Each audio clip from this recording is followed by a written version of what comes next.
dhammaan madaxda halkan joogta kulligood si aan waqtiga u soo koobno gobolka banaadir iyo xukuumadda odayaasha dhalinyarada haweenka culimada saxaafadda iyo cid walba marka ugu horeysa shacabkii Soomaaliyeed ee xafladan soo agaasimay oo codsaday inay madaxweynaha jamhuuriyadda federaalka Soomaaliya uga mahad celiyaan magacaabistii gudoomiyaha anigoo ka wakiilaha waxaan leeyahay mahad celintii waa idinka gudoonay kulligeed waxaan leeyahay haddii halkan dardaaran laga bixi lahaa oo gudoomiye Cumar iyo aniga iyo gudoomiyaasha Cumar la shaqeeyay shaqaalaha gobolka Banaadir iyo wasiirada halkan fadhiya cid walba oo dalka xil u haysa haddii halkan dardaaran laga bixi lahaa waxaa ka bixiyay ilaahay ha barakeeye Cabdi Cali Bacalwaan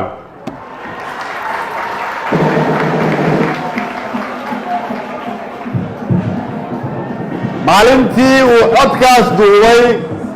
iyo maanta taariikhdu isku sibay mudan tahay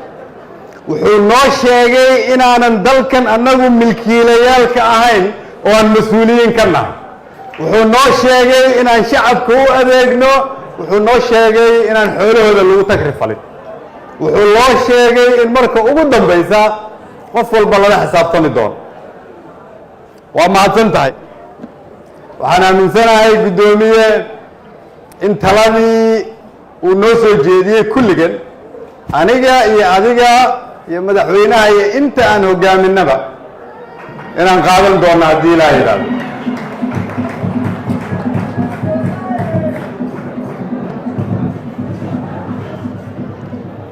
intaas waxaan raaci lahaa waxaa halkan ka muuqda in gudoomiyaha gobolka Banaadir ana duqa magaalada Muqdisho si xoog leh u taageersan tahay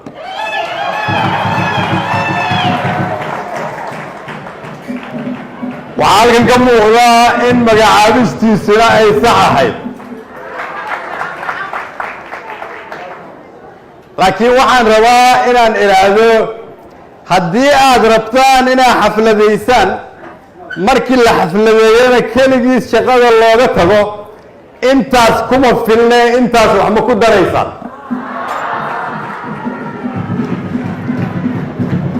waxaan soo jeedi lahaa inaad gudoomiyaha garab istaagtaan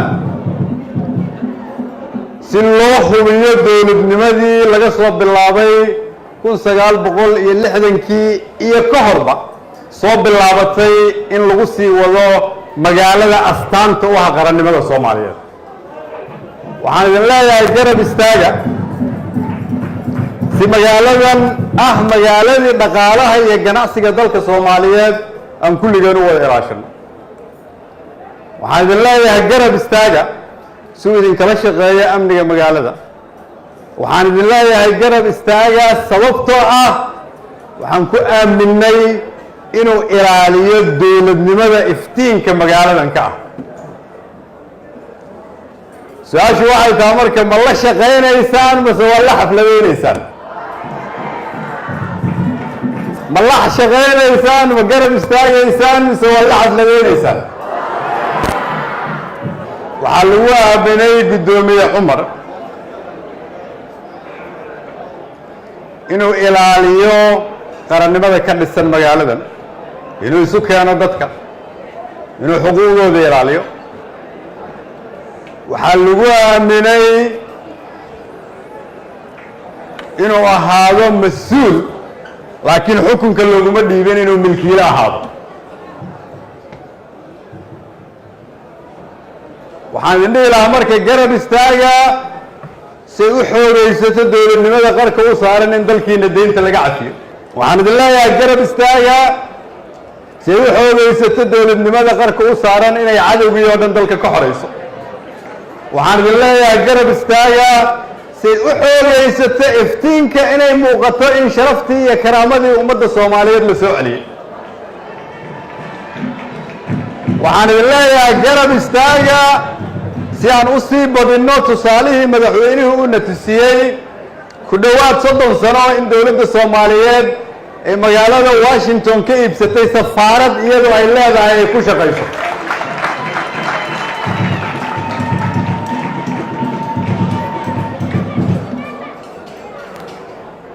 waxaan leeyahay garab istaaga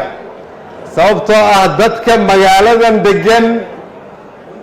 maalintay magaalo madax noqotay ilaa hadda ayaga lagu yaqaanay inay isku hayaan shacabka Soomaaliyeed, iyaga lagu yaqaanay inay qarannimada ilaashadaan, iyaga lagu yaqaanay inay dowladnimada dhiirigeliyaan. waa inaad la ilaalisaan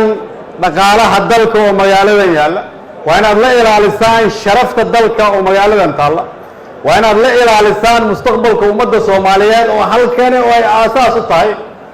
waa inaad la ilaalisaan sababtoo ah Soomaaliya oo dhan baa iska leh isagana mas'uulka ah.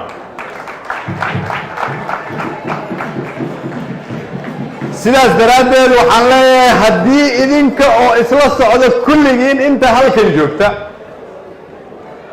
aad ku garab istaagtaan guddoomiyihiinna, annaguna waxaan kala shaqaynaynaa codsi walba uu noo keensado.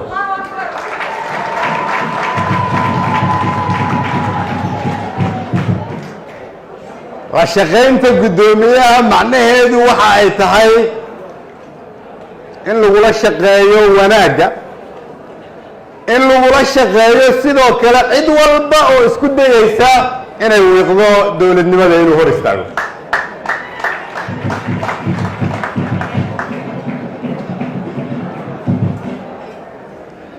Soomaaliya iftiin baa u muuqda, raja u muuqata, laakiin jid culus bay maraysaa, dadku ma wada fahmi karaan. inta fahmaysa jidkaas culus oo la maraayo oo aan ogahay inuu nagu ridayo meesha dhowri doonta mustaqbalka ummadda Soomaaliyeed, intaas oo ay aasaas u yihiin dadkii xafladdan soo abaabulay, waxaan leeyahay garab istaaga guddoomiyaha, ilaaliya dowladnimada guddoomiye. hambaliyo hambaliyo hambaliyo hambaliyo.